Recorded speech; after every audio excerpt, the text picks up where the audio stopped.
Hola, ¿qué tal? Muy buenas tardes a todas y todos. Bienvenidas y bienvenidos a esta nueva sesión del curso de fundaciones. El día de hoy vamos a estar hablando sobre capacidad de soporte en arenas. ¿Ya? Para hablar de capacidad de soporte en arenas, obviamente tenemos que apelar a los criterios de diseño. Las arenas, en general, ojo, en general, no siempre, se comportan de una manera tal en que las cargas que están aplicadas sobre la arena, ¿cierto?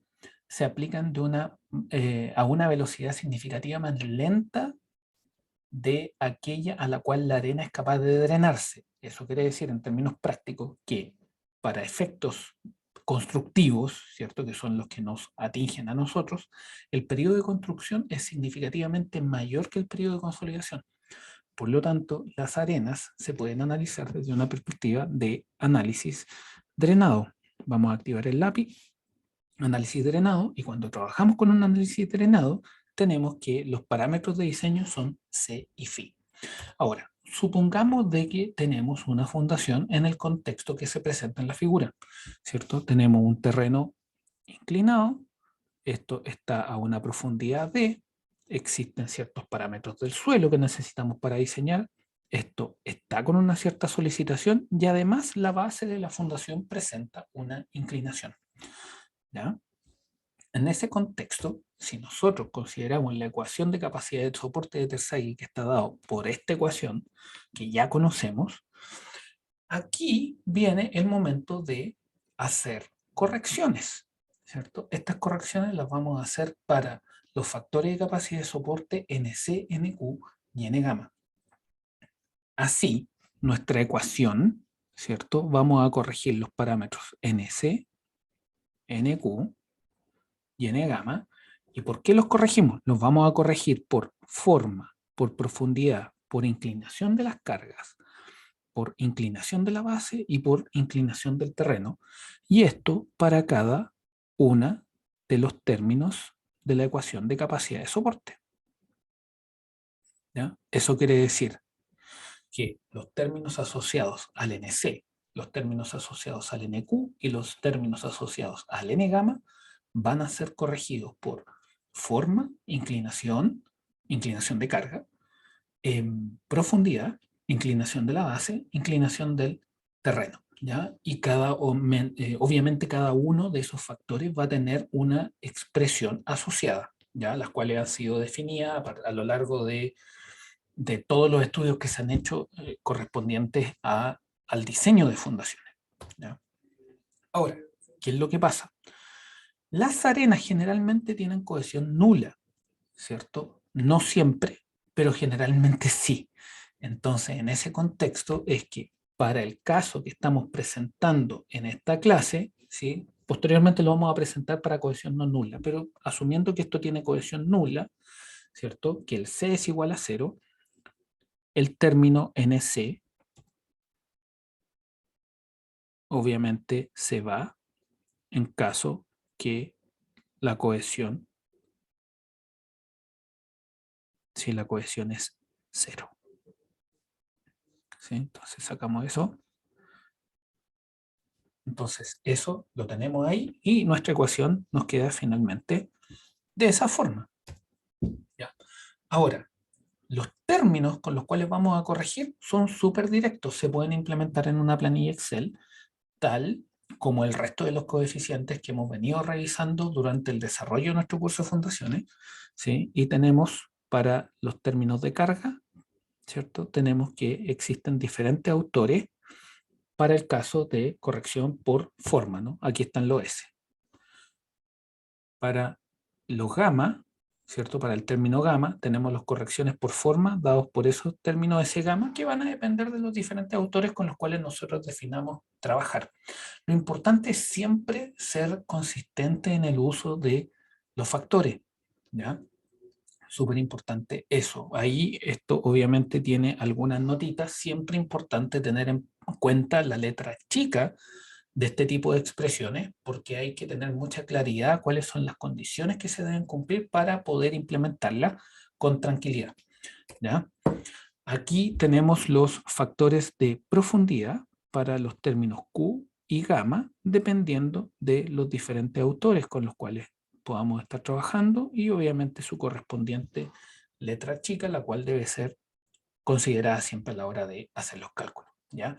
Entonces, aquí tenemos otras correcciones, ¿cierto? Por inclinación de carga, por inclinación de la base, por inclinación del terreno con su correspondiente letra chica, ¿ya? Entonces, todas estas fórmulas, mi sugerencia, siempre tratar de tener estas fórmulas implementadas, ya sea en Excel, MATLAB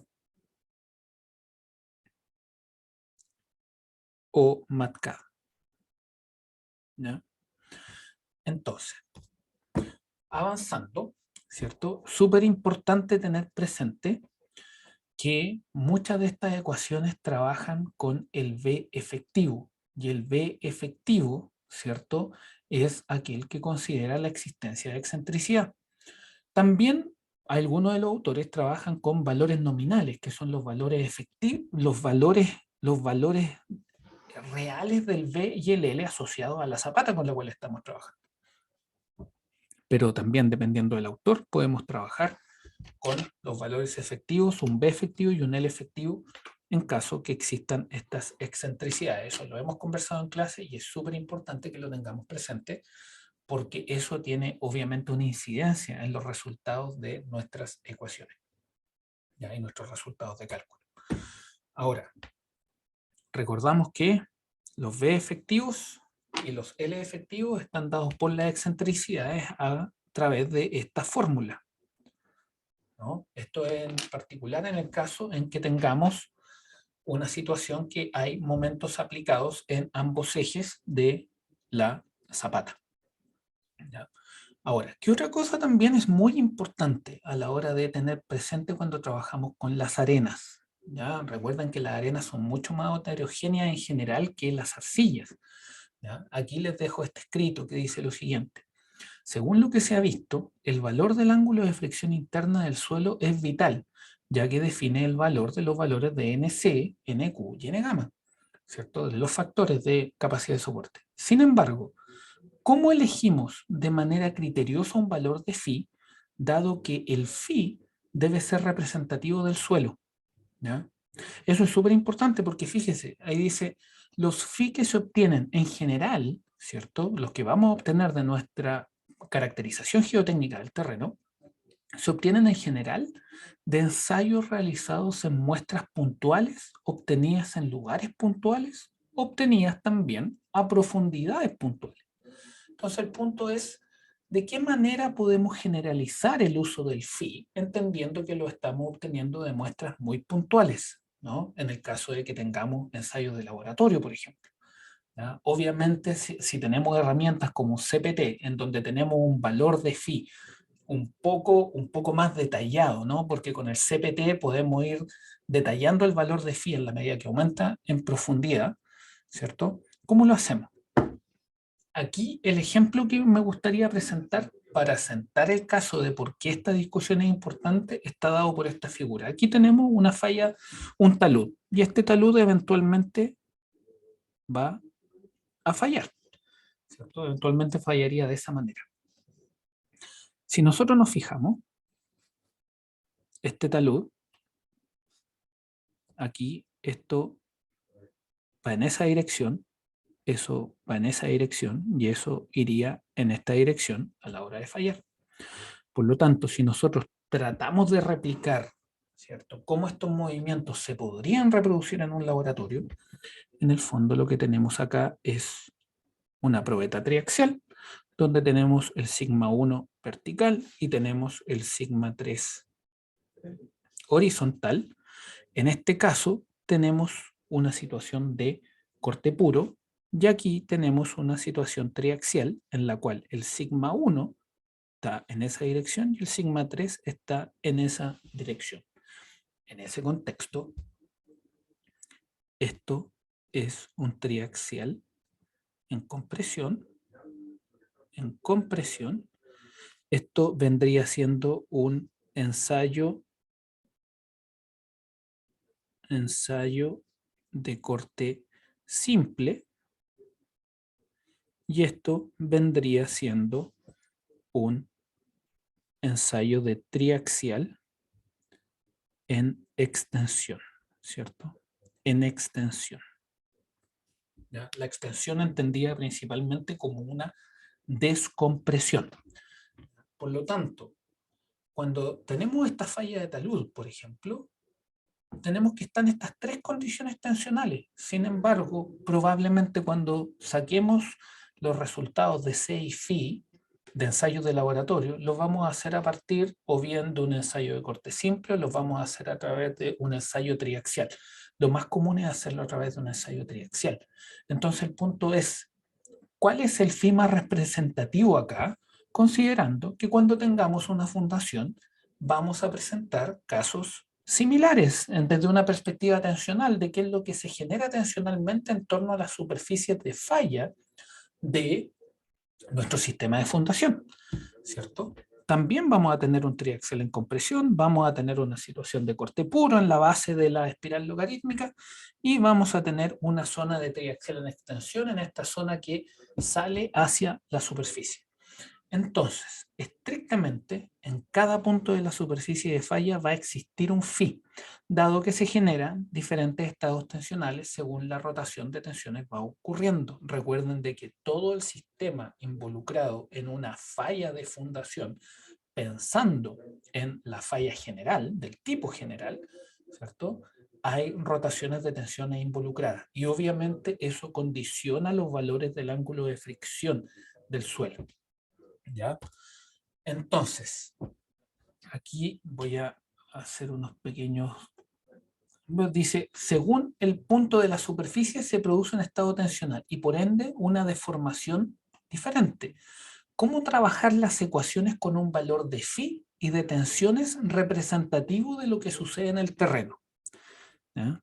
Eso es importantísimo. ¿Cómo podemos trabajar algo para lo cual nosotros estamos obteniendo muestras puntuales, resultados puntuales, cómo utilizar esto para, ojalá, generalizarlo de una manera tal que sea lo suficientemente representativa de nuestro terreno? Y es ahí, permiso, acá, donde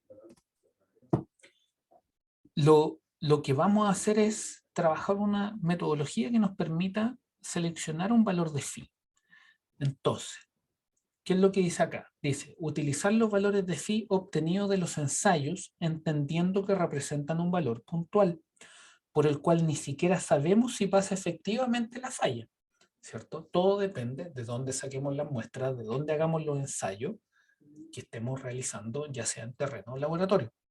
Por lo tanto, utilizar un valor representativo de phi del estrato en cuestión según las metodologías estadísticas estudiadas y utilizar metodología iterativa. ¿Cuál es esa metodología iterativa? ¿Ya? La metodología iterativa está dado por esta metodología de Bolton de hace ya algunas décadas, ¿cierto? 1986. ¿Y qué es lo que propone Bolton? Bolton propone una metodología iterativa en donde se parte con un valor de phi. Este valor de phi es el phi que usted obtiene de sus ensayos, ¿ya? Posterior a eso, con los valores de phi, como esos valores de phi usted los puede calcular valor de NC, NQ y N gamma, usted estima un valor de la capacidad de soporte.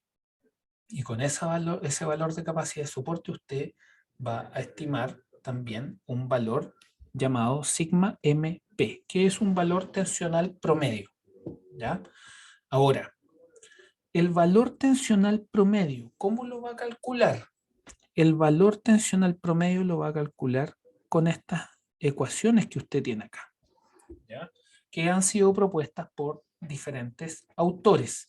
Ahora, probablemente la ecuación que más se ocupa hoy en día es la de Lukidzis y Salgado, pero estas tres, la verdad, estas tres propuestas, la verdad es que son bastante válidas, ¿ya? También hay otras ecuaciones para esos sigmas, ¿ya?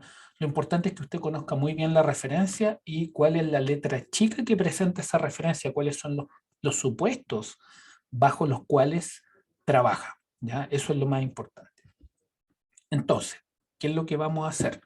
Vamos a darnos un valor de sigma P, ¿cierto? Perdón, de phi sub p, que es el valor que usted obtiene de su ensayo, usted va a calcular el valor de la capacidad de soporte y también va a calcular el sigma MP. Como esto sale fácil, ¿cierto? Porque usted con el phi calcula el NC, NQ y N gamma, ¿sí? Usted va a obtener el valor de la capacidad de soporte. Por otra parte, ¿cómo puede calcular, ¿cierto?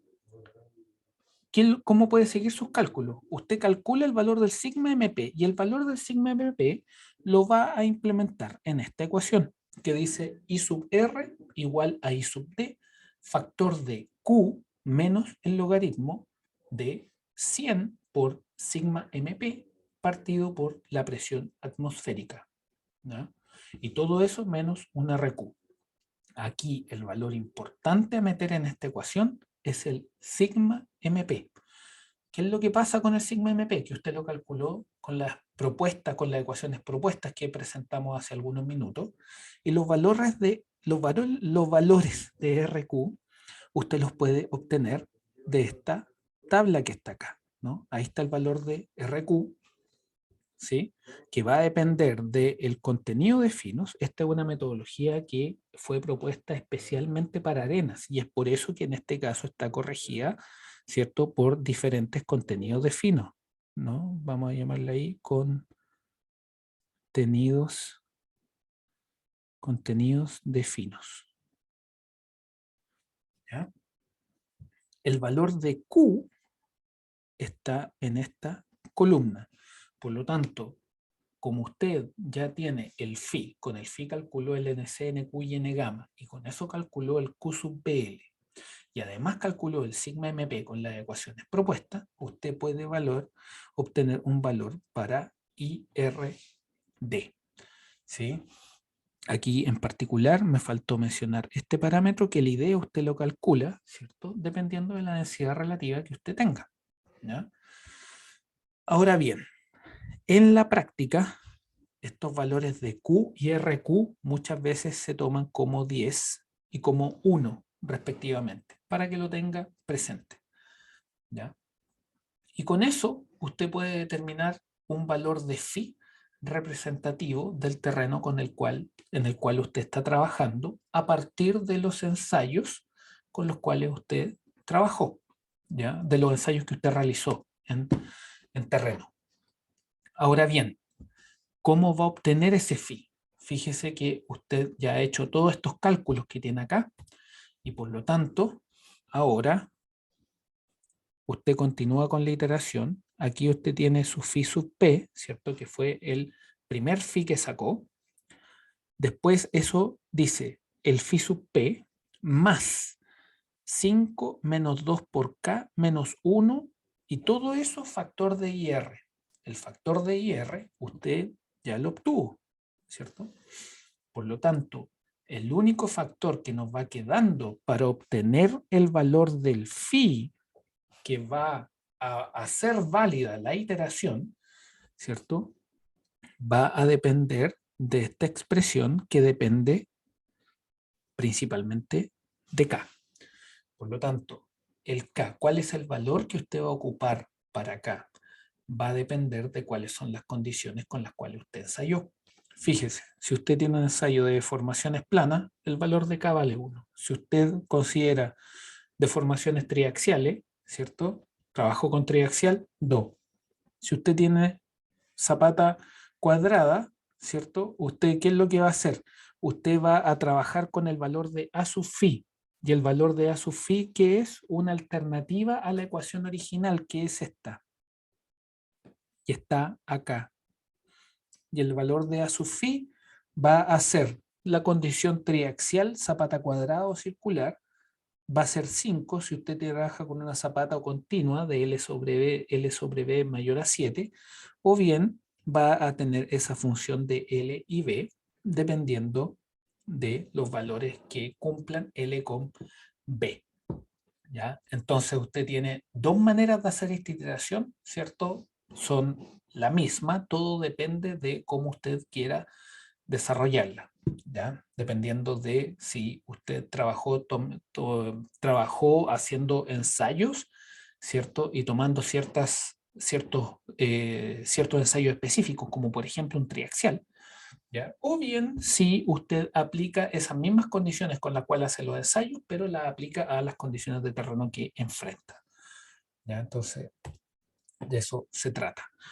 Una ecuación alternativa para el valor del sigma MP puede ser trabajar también con la propuesta de Meyerhoff de 1950, en la cual él simplemente impuso que el sigma MP se puede determinar como 0,1 de la capacidad de soporte que usted mete en la iteración. ¿Ya? Bastante directo. Ahí usted tiene esa ecuación y aquí simplemente la pongo porque quiero hacer el comentario de que si usted utiliza la ecuación de Luquides y Salgado, en general las iteraciones van a desarrollarse de manera muy rápida. ¿Ya? Generalmente a la primera iteración sale. ¿Ya? Si usted utiliza otras ecuaciones para el sigma MP, eventualmente podría tener 2, 3 iteraciones. ¿Ya? Con Luquides y Salgado en general es una, no más de 2. ¿Ya? Ahora bien, factores de forma. Los factores de forma, ¿cierto?, han sufrido algunas variaciones durante el último tiempo, pero en general, obviamente, y esto ya lo vimos, ¿cierto?, son los valores de SQ, ¿cierto?, dependiendo de si estamos trabajando con Meyerhoff, con Bridge-Hansen, con Bessich o Liamen, ¿ya?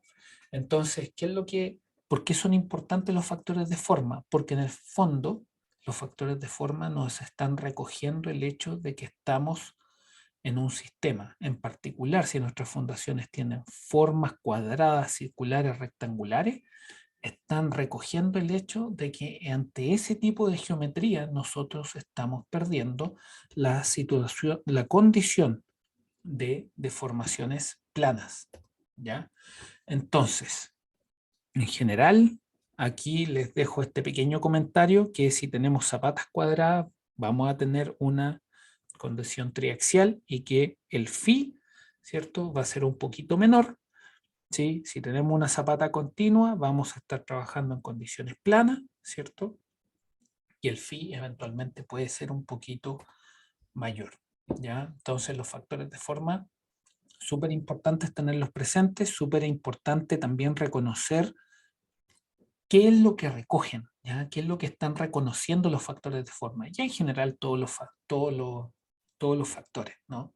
Ahí también aparece este pequeño detalle y es que eventualmente estos valores, ¿ya?, pueden presentar tendencias en cuanto a su valor numérico que contradicen un poco lo que la intuición nos dice, ¿ya? Sin embargo, ¿ya?, hay que tener presente de que estas condiciones en general son factores que no tienen una tremenda injerencia, ¿ya?, en los valores finales. Por lo tanto, si los factores son muy extremos, generalmente eso se condiciona un poco rediseñando, ¿ya? Aquí explicitamos nuevamente los factores, ¿ya?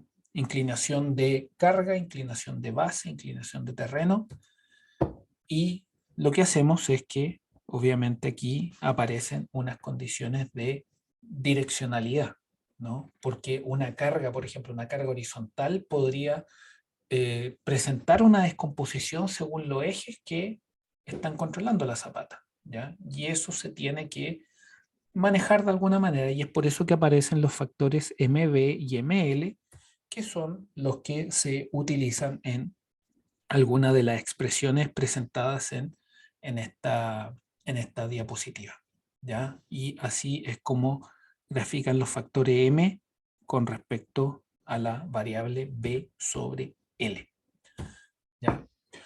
Ahora bien, aquí viene una discusión súper importante, ¿no? Porque hemos presentado cómo se trabaja en la arcilla, por otra parte presentamos cómo se trabaja en la arena.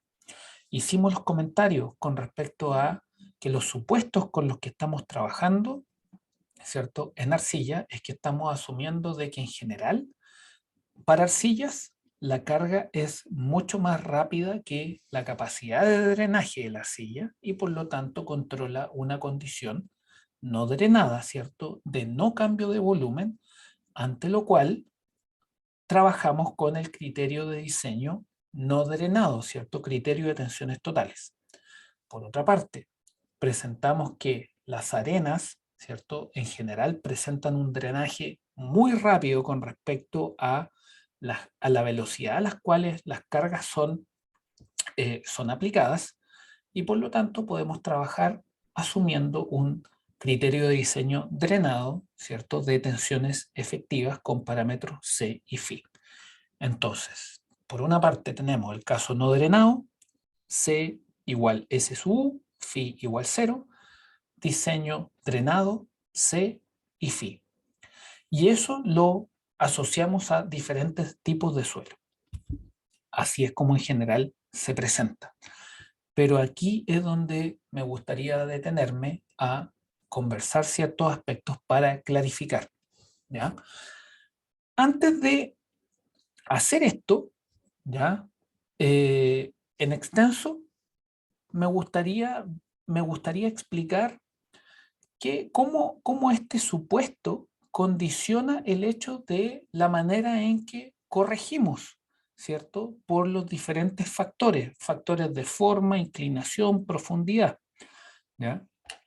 Si nos ponemos a ver las ecuaciones, ¿ya? Y ahí está la pregunta, ¿no? ¿Por qué se corrigen los términos de sobrecarga en arenas, pero no en arcilla? Los de sobrecarga, los asociados al NQ.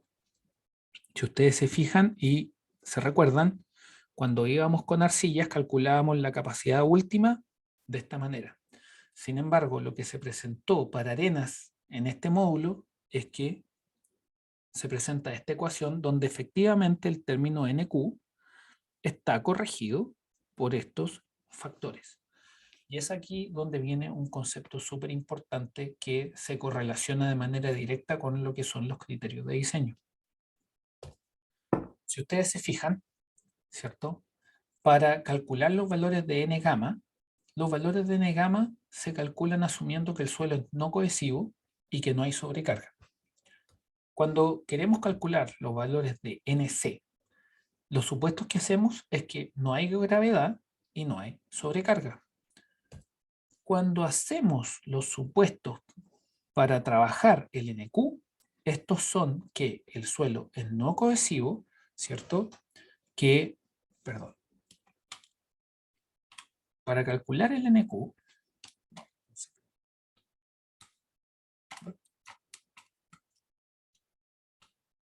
ahí sí, entonces, que estamos tomando que para el NQ el suelo es no cohesivo, que no tiene gravedad y que trabaja con sobrecarga. En ese contexto, si usted se fija, lo que ocurre es que el C es igual a 0. Sin embargo, como estamos también trabajando en arcillas con criterio de diseño no drenado, que trabaja con S sub C igual S sub U y phi igual 0, como el C ya vale 0 y el phi vale 0 en ese caso, ¿cierto? Para el diseño de tensiones totales,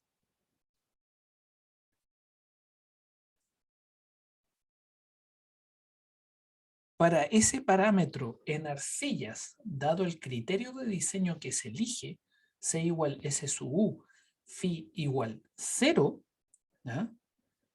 En el contexto presentado no requiere corrección, ¿ya? Y es por eso que en arcillas, en general, la manera en que se conoce la capacidad de soporte en arcilla es 5,14 por N, por 5,14 por S sub U, ¿ya? Porque se ignora la corrección. Y obviamente, como vamos a trabajar en general, muchas veces vamos a querer la capacidad de soporte neta, la sobrecarga se saca, ¿ya? Sin que sea corregida.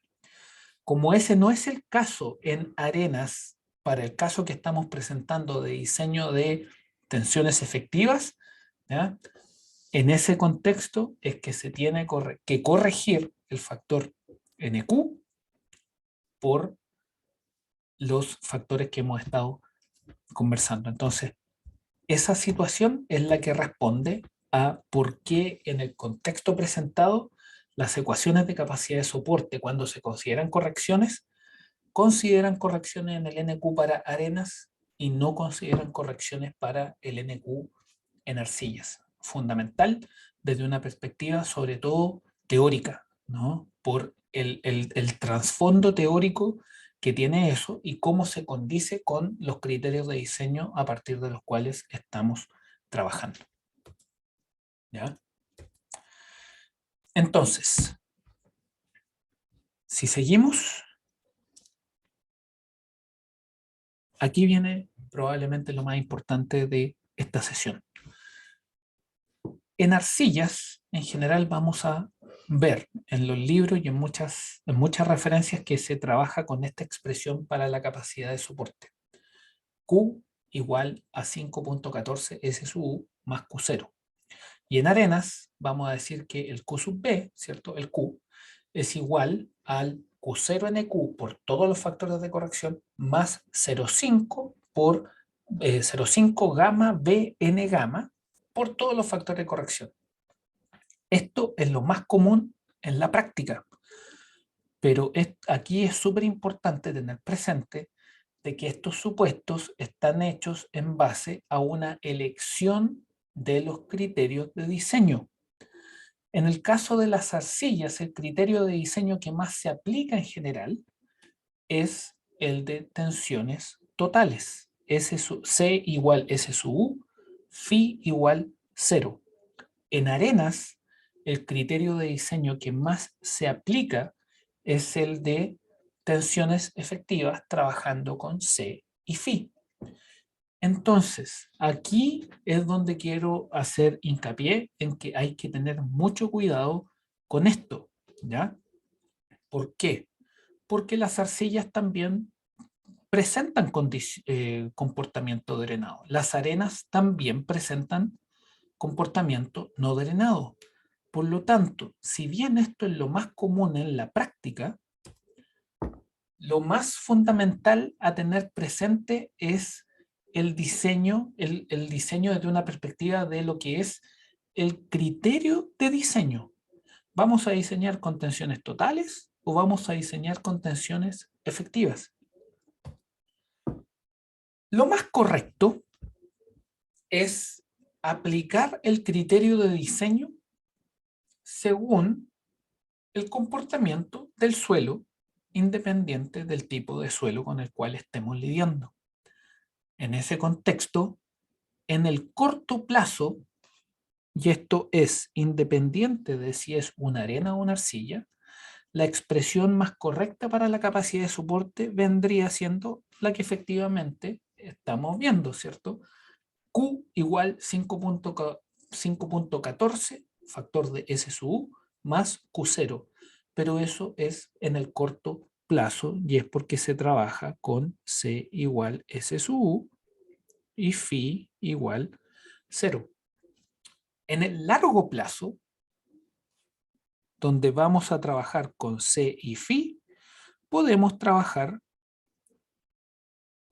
con esta ecuación. Por lo tanto, lo principal, ¿cierto?, es tener muy claro cómo un suelo se comporta ante diferentes tipos de carga y según ese comportamiento aplicar los criterios de diseño. Lo que hicimos fue presentar en general cómo se presenta en la literatura lo que es el diseño de fundaciones en arcillas y por otra parte presentamos cómo se introduce lo que es el diseño de fundaciones en arenas a grandes rasgos porque es lo más común en la práctica. Sin embargo, tenemos que terminar esta sesión, ¿cierto? Obviamente haciendo hincapié de que lo importante es entender el comportamiento de suelo, ya que el tipo de comportamiento que vamos a presentar, ya sea en el corto o en el largo plazo, es lo que nos define el criterio de diseño con el cual vamos a trabajar ese suelo. Las arcillas y las arenas, ambas, dependiendo de sus estados de carga, se pueden comportar de manera drenada o no drenada, ante lo cual vamos a tener que aplicar con criterios de diseño del corto o largo plazo, ¿ya? Eso es sumamente importante en lo que respecta al diseño de fundaciones, ¿ya? Lo más correcto e independiente del tipo de suelo es lo que estamos presentando en esta diapositiva, ¿ya? Sumamente importante. En el caso, ¿cierto?, de que estén diseñando con un criterio de diseño drenado, donde trabajan con un C y un Φ, ¿sí?, donde ustedes además tienen que el suelo presenta cohesión, por lo tanto, este parámetro se calcula, los parámetros con los cuales ustedes pueden trabajar, ¿cierto?, para forma, profundidad, inclinación de carga, inclinación de base o inclinación de terreno, son estas que se presentan en esta tabla, ¿cierto?, que son del libro del profe Rodrigo Salgado, que escribió este libro en el año, ya por allá, el 2005. ¿Ya? Entonces, para recalcar, lo más fundamental son los criterios de diseño. En general, a grandes rasgos, las arenas sueltas y las arcillas normalmente consolidadas, lo que va a ocurrir es que controla el largo plazo. En arenas densas y arcillas preconsolidadas, en particular las arcillas que presentan una preconsolidación mayor a 2, va a controlar el largo plazo. Es por eso que siempre que se diseña una fundación, y en cualquier geoestructura en verdad, se diseña para largo plazo y para corto plazo, y en base al análisis completo con el cual se trabaja la capacidad de soporte, definir quién controla el sistema, ¿ya? Y esto lo dejamos acá con esta patentado en esta diapositiva. Lo más importante para el diseño es diferenciar los tipos de comportamiento de suelos, ya sea comportamiento contractivo, comportamiento dilatante, y en base a la respuesta observada, definir el criterio de diseño a utilizar. En el corto plazo, vamos a trabajar con el criterio de tensiones totales, C igual S sub U y Φ igual 0, y en el largo plazo vamos a trabajar con el criterio de tensiones efectivas, C y Φ. Y con esa última explicación, en la cual abordamos de manera detallada y con mucho énfasis la importancia del comportamiento de suelo y los criterios de diseño, es que damos finalizada esta nueva sesión que acabamos de tener, y salvo que hayan dudas, consultas, me despido. Que estén muy bien. Yo estoy empezando ahí está, no, ahí no veía el cursor, ¿ya? Así que me despido, que estén muy bien, muchas gracias, y vamos avanzando hacia lo que es el final de semestre. Que estén muy bien, muchas gracias, nos vemos. Chao, chao.